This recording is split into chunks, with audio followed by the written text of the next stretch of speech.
Hello out there in YouTube land. Mark Allen Gunnels here. I am back again doing my little journey of a writer by exploring some of the poetry I was writing in my junior high and high school years. Today we are going to explore my obsession with the 60s and Woodstock. I went through that kind of early in high school, and it lasted a little while, but I just got really into this whole idea of the peace movement and make love, not war, and um, young people out there just rebelling against their conservative parents and wanting to make a positive change in the world. Um, a funny story. I at one point was talking with my mother when I was going through this phase, and um, she had not gone to Woodstock or anything like that, but I was telling her how much I admired the kids who went, and if I had been alive in that time period, I would have gone to Woodstock. And she let me know in no uncertain terms that, you would not have gone to Woodstock. And I just told her, yes, I definitely would have gone. And she said, no, I would not have let you. And I said, you would not have been able to stop me. I would have locked you up. I would have called the police. And we were really getting into it a little bit, and my younger brother Mitch had to come in and say, why are y'all fighting about something that could never happen? And good point. But that was just how obsessed with the whole idea I was. And I didn't know anything about the rampant drug use, or I just thought of Woodstock as this wonderful expression of peace and love and young people taking a stand. And so I wrote more than a few poems about that subject. So I'm going to read you 3 today. So I hope you enjoy them. I hope they're as funny as that story was. Okay, the first one is called Woodstock 91, because this one has a date. I wrote it on February 21st, 1991. So I would have been a junior in high school when I wrote this one. Woodstock 91. In another place and another time, back in the year of 69, back when love was not a crime, young people were willing to take a stand. They were all ready to change this land. They joined together hand in hand. They had a vision and a dream of how they thought the world should be. They saw a place where all were free. Ban the bomb, make love not war. This is what they were fighting for. They wanted the world to be clean and pure. They raised their voices to be heard, to proclaim peace to all the earth. But the world just ignored their words. But still they didn't give up or stop. They were determined to beat the clock.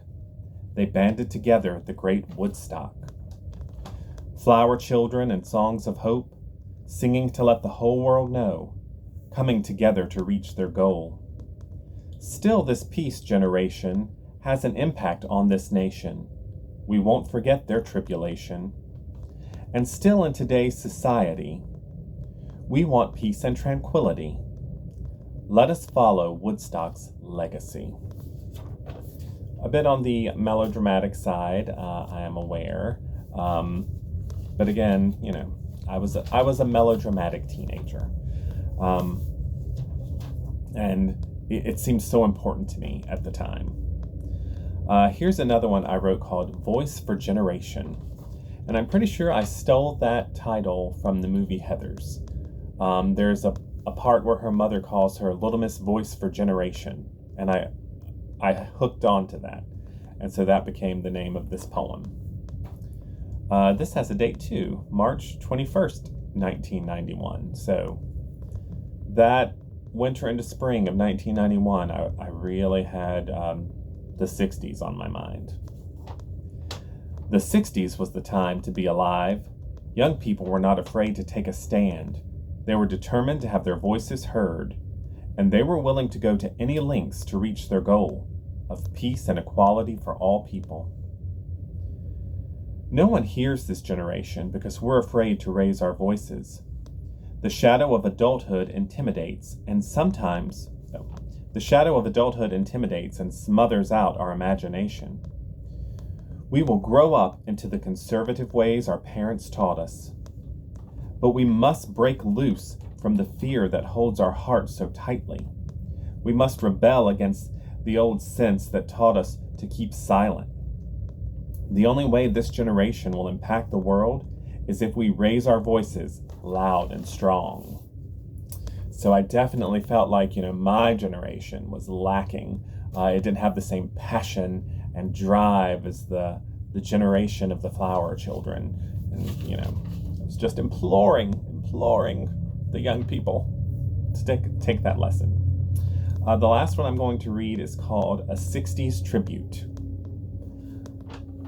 A radical crying, make love not war. Flower children painting peace signs on their faces. Songs of hope and love playing on a nearby radio. Can you feel it? Can you feel the energy and electricity of the 60s? In my heart, it will never die. So that was some of my poems born of my 60s obsession. And again, they're funny to look back on now, but I do admire the fact that I wanted to be interested in more than just the songs on the radio or the TV shows or the latest movie. I wanted to be thinking broader, probably because my world at that time was so narrow. So, there's something commendable in that. So I just want to thank you all for joining me here, and tune in. There will be more to come.